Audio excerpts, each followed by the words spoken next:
Hello student, सैनिक ITI YouTube channel में आप लोगों का स्वागत है। मैं आपका इंस्ट्रक्टर प्रदीप कुशवाहा आज एक बार फिर ट्रेड थ्योरी की क्लास लेकर आए हूं, जो कि फर्स्ट ईयर के लिए है। ट्रेड थ्योरी की क्लास फर्स्ट ईयर के लिए। और हम लोग पढ़ रहे थे खराद मशीन के बारे में, यानी कि लेथ मशीन क्या होती है, लेथ मशीन क्या होती है उसके बारे में हम पढ़ रहे थे। तो उस क्रम में हमने लेथ पे काम की जाने वाली सावधानियां, उसके भाग, उसको कैसे पकड़ा जाता है, अगर कोई जॉब हो तो उसको लेथ मशीन पे कैसे पकड़ा जाता है, फेसिंग एंगल क्या होते हैं, उसके बारे में पढ़ा। आज हम पढ़ेंगे tool selection based on different requirement, जो कि रिक्वायरमेंट के आधार पे, आवश्यकता के आधार पे टूल का चुनाव कैसे किया जाता है। इसके बाद नेसेसिटी ऑफ टूल एंगल, ये जो एंगल दिया जाता है टूल में उसकी क्या आवश्यकता है उसके बारे में पढ़ेंगे। उसके बाद लेथ कटिंग स्पीड और फीड और उसके कूलेंट और लुब्रिकेंट के बारे में पढ़ेंगे। तो चैप्टर शुरू करते हैं आज का, नेसेसिटी ऑफ टूल एंगल, कि मतलब उपकरण के कोणों की आवश्यकता क्यों है। तो जैसे कि आप देखिए फिगर नंबर 1 में, फिगर नंबर 1 में जो पहला आप देखेंगे उसको बोलते हैं अप्रोच एंगल। अप्रोच एंगल जिसको बोलते हैं, ये जो एंगल बनता है थीटा एंगल, इसको बोलते हैं, इसके और इसके बीच में जो एंगल बनता है उसको बोलते हैं अप्रोच एंगल। फिगर नंबर 1, इसे साइड कटिंग एज एंगल के रूप में भी जाना जाता है। इसे क्या बोलते हैं? साइड कटिंग एज एंगल के रूप में जाना जाता है। यह काटने के उपकरण के किनारे पर जमीन है। जो इसका फेस होता है वो बेस से कटा होता है, जैसे ये जो होता है हिस्सा यहां से कटा होता है।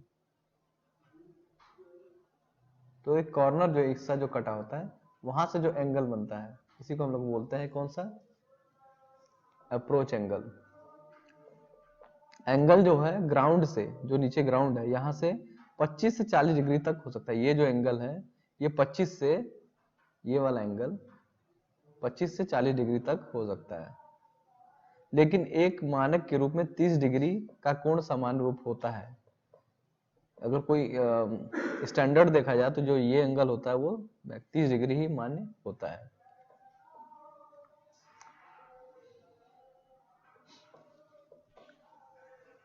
इसके बाद क्या, परोक्ष काटने के लिए कटौती को अधिक गहराई दी जाती है। जैसे कि जितना आपको गहरा काटना है उतना आपको एंगल बढ़ाते जाना होगा।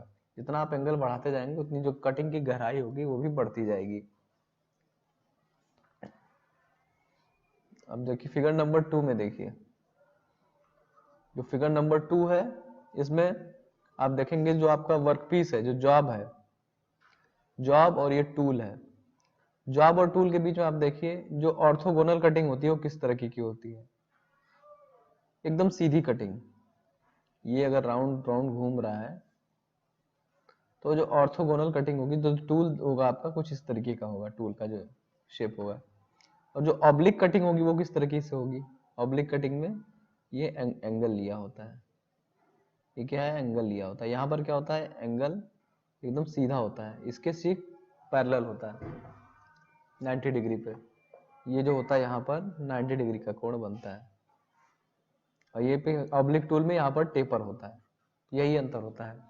इसको बोलते हैं ऑर्थोगोनल कटिंग और इसको बोलते हैं ऑब्लिक कटिंग। ऑर्थोगोनल एकदम सीधा होता है और ऑब्लिक कटिंग टेपर लिए हुए होता है। अगला होता है ट्रेल एंगल। इसे एंड कटिंग एज और एज कटिंग एंगल के रूप में भी जाना जाता है। यह टूल की धुरी और लंबवत रेखा से 30 सेंटीमीटर ग्राउंड पर होता है, 30 डिग्री के ग्राउंड पे होता है। फिगर नंबर 3 देखिए आप, ट्रेल कोण जो होता है, ट्रेल एंगल, ये ट्रेल एंगल इसको बोलते हैं। इसमें देखिए क्या होता है, आप जैसा कि आप चित्र में देख रहे हैं, ये जो टूल है, ये टूल है, ठीक है। इस टूल में देखेंगे आप एक लाइन ये गई हुई है, एक लाइन इधर आई हुई है और एक लाइन ऐसे गई हुई है, और इसके बीच में ये फेस है। ये फेस है और एक फेस है, तो फेस नंबर 1, फेस नंबर 2, सामने के 2 फेसेस हैं। तो जो फेस नंबर 1 है यहाँ से यहाँ तक, और ये जो यहाँ से अगर हम कोई 90 डिग्री पर सीधी लाइन खींच दे इसके पैरेलल, नीचे वाले के पैरेलल, तो इसके बीच में जो कोण बनता है ना थीटा, इसी को हम बोलते हैं ट्रेल एंगल। इसको क्या बोलते हैं? ट्रेल एंगल बोलते हैं। ठीक है, ये 30 डिग्री पे लगभग बना होता है, 30 डिग्री एंगल पे बना होता है, जैसा कि चित्र में बनाया गया है। ऊपर या हाँ कुछ काम है। अगला है rake angle. Rake angle figure number 4, figure number 4, rake angle. Rake angle इसको बोलते हैं upper rake angle, upper rake angle.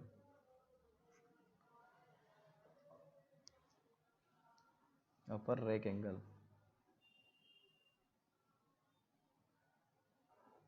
ये होता है आपका पॉइंट एंगल।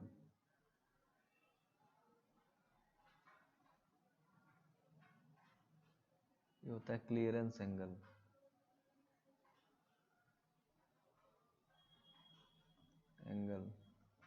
और इसको बोलते हैं रैक एंगल। रैक एंगल, ये 3 चीजें याद रखिएगा, point, rack and clearance, 3 angle होते हैं।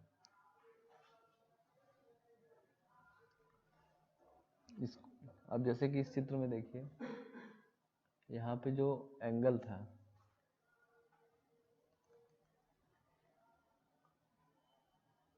ये जो एंगल था, ये यहाँ पे उठा हुआ था, इस तरह उठा हुआ, उसको बोलते हैं अपर मतलब पॉजिटिव रैक एंगल, इसको बोलते हैं नेगेटिव रैक एंगल, जो नीचे की तरफ झुका हुआ है, तो इसको बोलेंगे नेगेटिव रैक एंगल। इसको बोलते हैं नेगेटिव रैक एंगल, नेगेटिव। तो रैक एंगल जो होता है चिप निर्माण की ज्यामिति को नियंत्रित करता है। जैसे कि जो चिप हमारा बनता है, चिप्स कटता है, तो उसकी जो शेप होगी, आकृति होगी, वो किस प्रकार की होगी, वो नियंत्रित करता है हमारा रैक एंगल। इस प्रकार यह उपकरण की काटने की क्रिया को नियंत्रित करता है। टूल का टॉप या बैक रैक एंगल टूल को टॉप ग्राउंड करता है। यह कटिंग एज के सामने और चेहरे के टॉप के बीच में ही एक स्लोप होता है। इसमें देखिए यहाँ पे जिस तरह दिखाया गया है, इस एंगल को बोलते हैं रैक एंगल। इसे एक सकारात्मक शीर्ष कोण के रूप में जाना जाता है।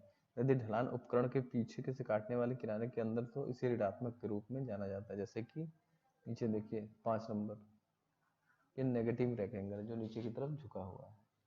मशीन की जाने वाली सामग्री के अनुसार शीर्ष rack angle crude ground positive, negative, 0 हो सकता है। नरम नमनीय सामग्री जो घुंघराले चिप्स बनाते हैं, मोड़ते समय सकारात्मक शीर्ष कोण जमीन कठोर भंगुर धातुओं को मोड़ने की तुलना में अधिक होते हैं।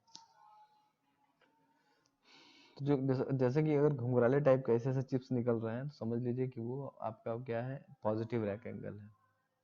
और टूट टूट कर निकल रहा है मतलब नेगेटिव रैक एंगल है। अब साइड रैक एंगल क्या होता है? साइड रैक एंगल मतलब जैसा कि फिगर नंबर 6 में दिखाया गया है, ये टूल होता है, टूल के ये जो टेपरनेस होती है, ये जो ढलान होता है, ये ढलान में एंगल कितना है, अगर ये प्लेन है और ये ढलान है, तो इसके बीच का एंगल कितना है, इसी को बोलते हैं side rack angle. Side rack angle इसको बोला जाता है। एक front clearance angle. Front clearance angle जैसा कि आप ये देख रहे हैं यहाँ पे, ये कितना टेपर है, यहाँ से यहाँ तक अगर बना हुआ है, तो ये हिस्सा जो है कितना टेपर है। ये क्या होता है, अगर इसके यहाँ सीधी लाइन खींचे तो कुछ ऐसे बनेगी, तो कुछ टेढ़ा होता है। तो ये जो एंगल बनता है, इसी को बोलते हैं फ्रंट क्लियरेंस एंगल। फ्रंट में क्लियरेंस कितना है, उसके लिए फ्रंट क्लियरेंस एंगल इसी को बोलते हैं। साइड क्लियरेंस एंगल, इसको बोलते हैं साइड क्लियरेंस एंगल। जो आपका ये ऐसा बना होता है, इसको थोड़ा सा हम टेपर करके बनाते हैं, तो इनके बीच में जो एंगल बनता है उसको बोलते हैं साइड क्लियरेंस एंगल। उसके बाद हम देखेंगे लेथ के खराद काटने की गति और फीड शीतलक का उपयोग, मतलब लेथ कटिंग स्पीड और feed use of coolant lubricant, इसके बारे में पढ़ेंगे। काटने की गति वह गति जिस पर काटने की धार सामग्री के ऊपर से गुजरती है। काटने की गति वह गति है जिस पर काटने की धार सामग्री के ऊपर से गुजरती है। इसे प्रति मिनट मीटर प्रति मिनट में व्यक्त किया जाता है कि 1 मिनट में कितने मीटर वो ट्रेवल करती है, उसी को बोलते हैं कटिंग स्पीड। जैसे कि ये टूल दिखाई दे रहा है,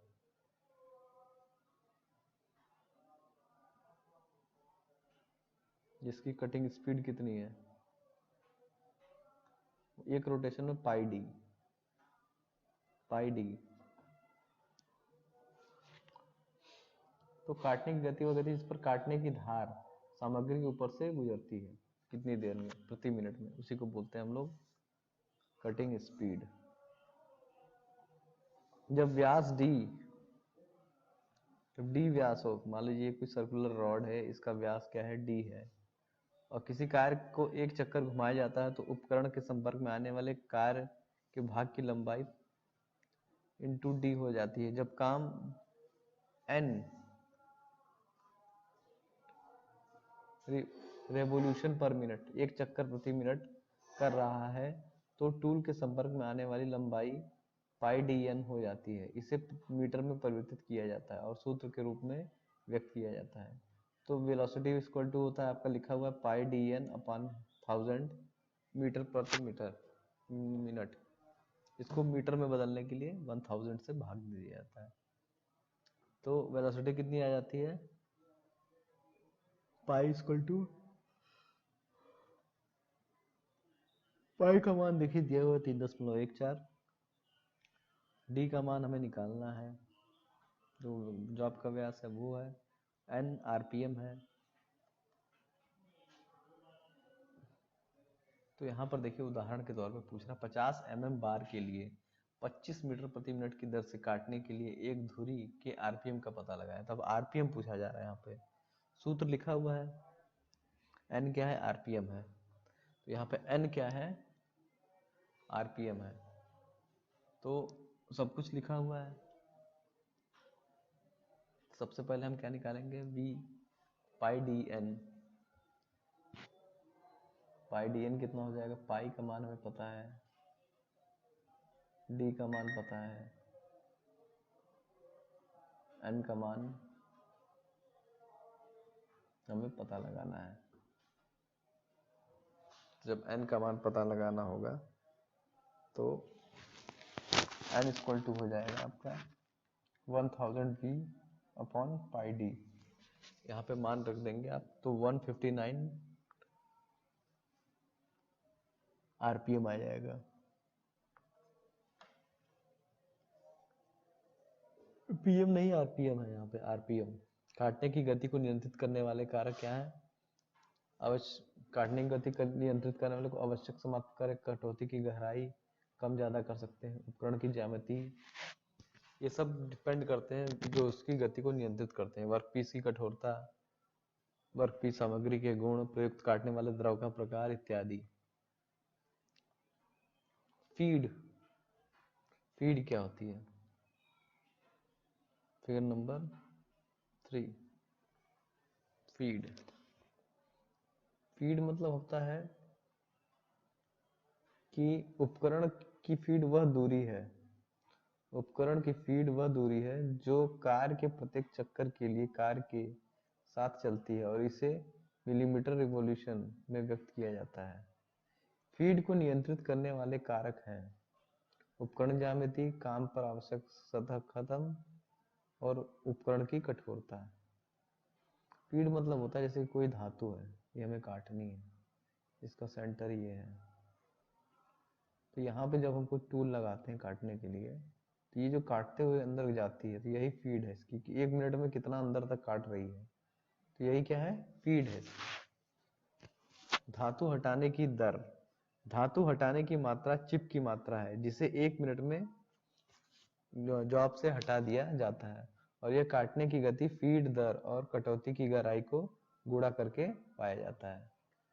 जो फीड की दर होती है, फीड और डेप्थ जो कटौती होती है उसके गुणा कर उसको आप आपस में गुणा कर देंगे तो धातु हटाने की दर प्राप्त हो जाएगी। कटिंग स्पीड और डेप्थ। जैसे यहाँ पर फिगर नंबर 2 देखिए, काटने की गति 30 मीटर प्रति मिनट है और डायमीटर ये 25 है, तो 78.56 mm धातु गुजरने की लंबाई एक क्रांति के ऊपर काटने से अधिक होगी। धुरी का आरपीएम 1528 होगा। ये सब पहले से डिफाइंड है। अगर काटने की गति 30 मीटर प्रति मिनट है, 50 का अगर डायमीटर है तो 157.12, आरपीएम कितना होना चाहिए 764। ये सब सारे टेबल्स बनाए गए इसी इसमें क्या नाम मेटल के हिसाब से किस मेटल को क्या रिवॉल्यूशन देना है और उसकी काटने की गति क्या होगी उसको बताया गया है। एल्युमिनियम की क्या होनी चाहिए, पीतल की क्या होनी चाहिए, फ्री कटिंग क्या होती है, पीतल क्या होता है, और कच्चा लोहा को कैसे काटा जाता है, तांबा को कैसे काटते हैं, सबकी काटने की गति यहाँ पर दी हुई है मीटर प्रति मिनट।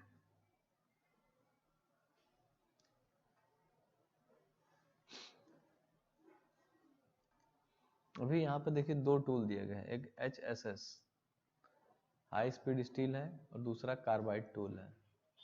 एक HSS टूल है और एक कार्बाइड टूल है। दोनों के बीच में यहाँ पर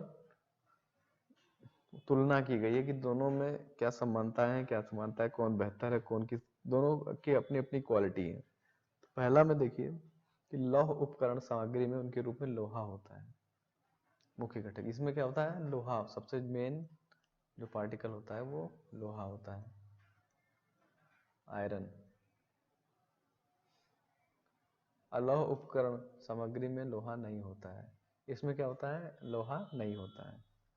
मिश्र धातु टंगस्टन, क्रोमियम और रख सकते हैं, और वेरिडियम से उच्च कार्बन स्टील, उच्च गति स्टील उपकरण सामग्री का उत्पादन किया जाता है। कार्बाइड काटने के उपकरण अपने को बरकरार बहुत उच्च तापमान तक कठोरता काटने की कम गति है। इसमें क्या होता है कि कार्बाइड अपने आप में ही बहुत हाई टेम्परेचर सहने की योग्यता रखता है, इसलिए इसमें मिश्र धातुओं की आवश्यकता नहीं पड़ती। इसमें हाई स्पीड में काटने के लिए इस्तेमाल होता है, ये लो स्पीड के लिए होता है। ठोस है, यह एक ब्रेस्ड टूल बिठा और फेंक दे, मतलब ये यूज एंड थ्रो टाइप का होता है। और टूट बिट भंगुरता के लिए, इसमें भंगुरता की समस्या सबसे ज्यादा आती है, ब्रिटलनेस इसकी बहुत ज्यादा होती है, अगर ये क्रैक हो जाता है तुरंत टूट जाता है। तो कार्बाइड टूल और HSS टूल में यही फर्क होता है। शीतलक और स्नेहक, कूलेंट एंड लुब्रिकेंट्स के बारे में पढ़ते हैं। पदार्थ एक महत्वपूर्ण भूमिका निभाते हैं, ये पदार्थ को काटने में एक महत्वपूर्ण भूमिका निभाते हैं। जो शीतलक होते हैं उपकरण को क्या कहते हैं, गर्म होने से रोकते हैं। तो वर्किंग टेम्परेचर बनाए रखना, काटने के दौरान जो टेम्परेचर जितना हमें चाहिए वो टेम्परेचर को मेंटेन रखने का काम जो होता है वो शीतलक का होता है। शीतलक क्या करता है, जो जब क्या होता है कि टूल मटेरियल के साथ क्रिया क्रिया करता है तो बहुत ज़्यादा घर्षण होता है।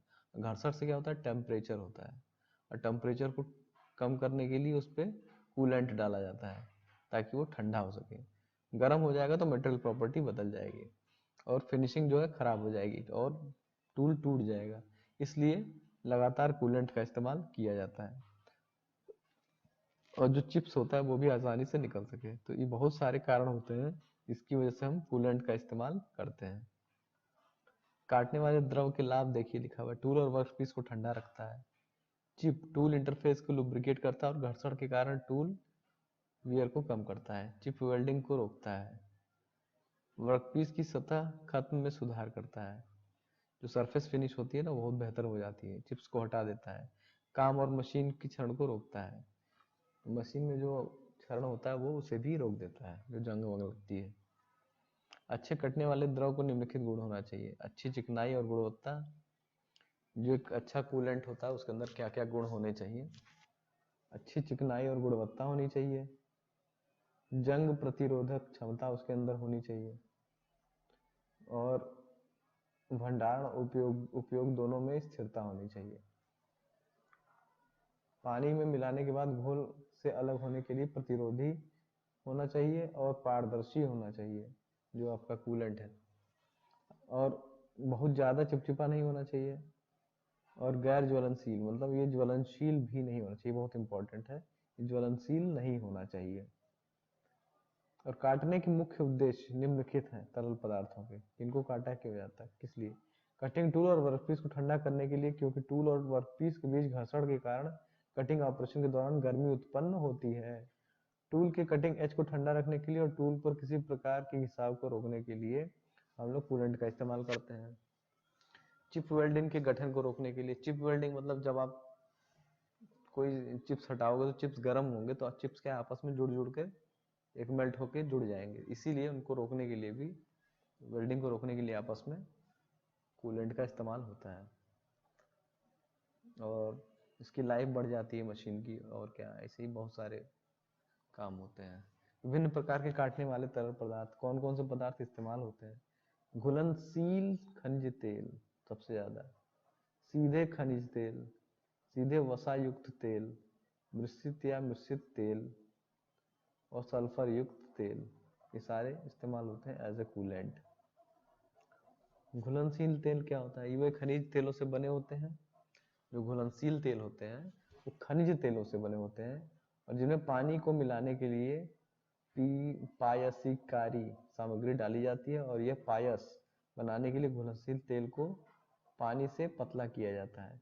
तेल के लुब्रिकेंट होने पर पानी ठंडा हो जाता है, और कमजोर पड़ने पर सीमा ऑपरेशन के प्रकार का निर्माण करती है।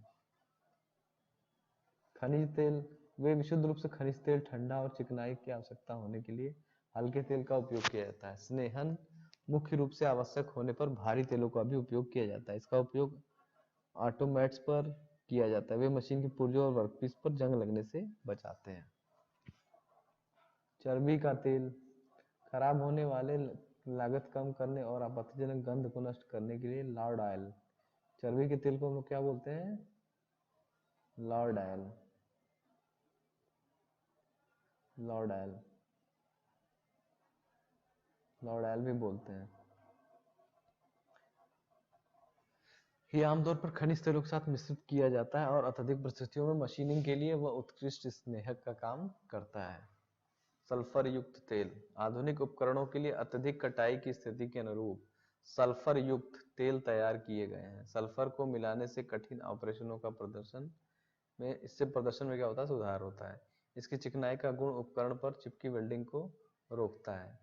शीतलक तरल पदार्थ एक महत्वपूर्ण भूमिका निभाते हैं काटने के उपकरण को कम करने के लिए। जैसे एल्युमिनियम की अगर कोई आप मशीनिंग कर रहे हैं तो वहां पर आपको क्या होता है? कैरोसिन का इस्तेमाल करना होता है। किसका इस्तेमाल करना होता है? कैरोसिन। अक्सर एग्जाम में पूछा जाता है कि अगर आप एल्युमिनियम पे कोई मशीनिंग वर्क कर रहे हैं तो किस प्रकार के कूलेंट का इस्तेमाल करेंगे? तो ज्यादातर कैरोसिन तेल का इस्तेमाल किया जाता है। तो यहाँ पर एक टेबल दी हुई है, उस टेबल में देखिए मटेरियल का नाम लिखा हुआ है। ड्रिलिंग प्रोसेस है, रिमिंग प्रोसेस है, थ्रेडिंग प्रोसेस है, टर्निंग प्रोसेस है, मिलिंग प्रोसेस है। सबके लिए दिया हुआ है कि किस जगह पर कौन सा तेल इस्तेमाल किया जाता है। जैसे कि एल्युमिनियम के बारे में जैसे मैंने अभी बताया, ड्रिलिंग कर रहे हैं तो सॉल्युबल ऑयल भी कर सकते हैं, kerosene. Reaming soluble oil, kerosene and lard oil. Soluble kerosene, mineral oil और lard oil. Soluble oil turning कर रहे हैं तो dry soluble oil, lard oil, mineral oil. अलग अलग प्रोसेस में अलग अलग तेल का इस्तेमाल किया जाता है।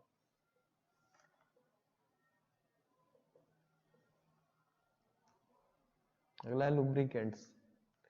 मशीनों के दो संभोग, जो दो भाग होते हैं मशीन में, एक चल पार्ट होता है चल, या दोनों चल पार्ट भी हो सकते हैं। जो दो पार्ट आपस में घिसते हैं, उनके घिसने से गर्मी उत्पन्न होती है। तो यदि इसे नियंत्रित नहीं किया जाता तो तापमान में वृद्धि हो सकती है, और जिसके परिणाम स्वरूप मशीन नुकसान हो सकता है। कि इस उच्च चिपचिपाहट वाले शीतलन माध्यम से एक दो परतों के बीच में एक फिल्म बना दी जाती है पतली सी, जो दोनों परतों को आपस में घिसने से रोक देता है। उसी को हम क्या बोलते हैं भाई? ये लुब्रिकेंट है। ये एक ऐसा पदार्थ है जिसमें तरल, अर्ध तरल या ठोस अवस्था के रूप में तैलीय गुण उपलब्ध होता है। यह मशीन की जीवनदायिनी है जो महत्वपूर्ण भागों को सही स्थिति में संभाले रखती है और मशीन के जीवन को लंबा खींचती है। यह मशीन और उसके पुर्जों को जंग टूट फूट से बचाती है और घर्षण को कम करती है। स्नेहन का उपयोग और उद्देश्य: घर्षण को कम करना, पहनने से रोकना। बियरिंग, टीयर एंड बियर होता है ना, बियरिंग वो है, ये गलत लिखा, पहनना ये नहीं होगा। टूट फूट और घिसाव की बात हो रही है। आसंजकता को रोकता है, भार वितरित करने में सहायक होता है, चलती तत्वों को ठंडा करता है, जंग से रोकता है, मशीन की दक्षता में सुधार करता है। ये होता है स्नेहक का कार्य। इसके गुण क्या होते हैं? पहला होता है श्यानता। श्यानता गुण में क्या होता है? यह एक तेल की तरलता है जिसके द्वारा वह असर वाली सतहों से निचोड़े बिना उच्च दबाव पर भार का सामना कर सकता है। तेलीयता का तात्पर्य गीलापन, सतह तनाव और फिसलन के संयोजन से है। धारु पर तैलीय त्वचा छोड़ने के लिए तेल की क्षमता को हम लोग बोलते हैं तैलीयता। तैलीयता है ऑयलीनेस।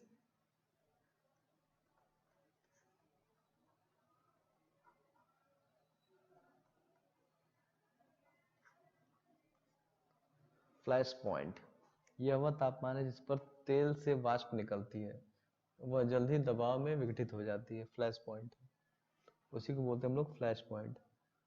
जैसे कि जब तेल से धुआं निकल जाए, इतना गर्म हो जाए, तो उसी को बोलते हैं फ्लैश पॉइंट।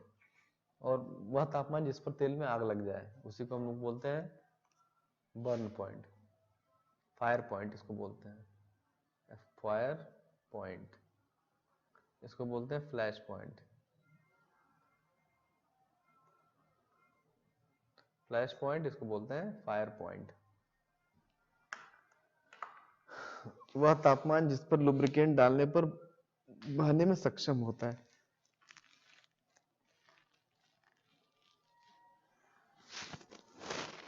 ये ऐसा तापमान होता है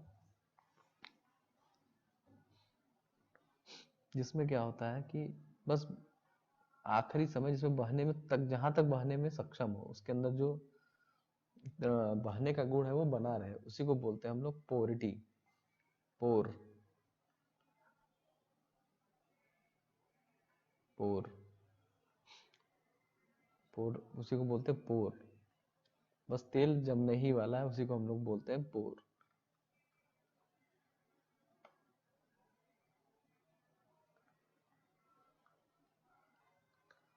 तो ये जो होता है आपके लुब्रिकेंट के गुण होते हैं। श्यानता, इसको बोलते हैं इंग्लिश में विस्कोसिटी।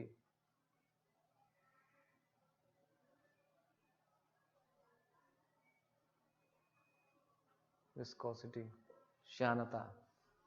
अगला है आपका तैलीयता है, ऑयलीनेस, फिर उसका फ्लैश पॉइंट, फायर पॉइंट, फिर पोर पॉइंट।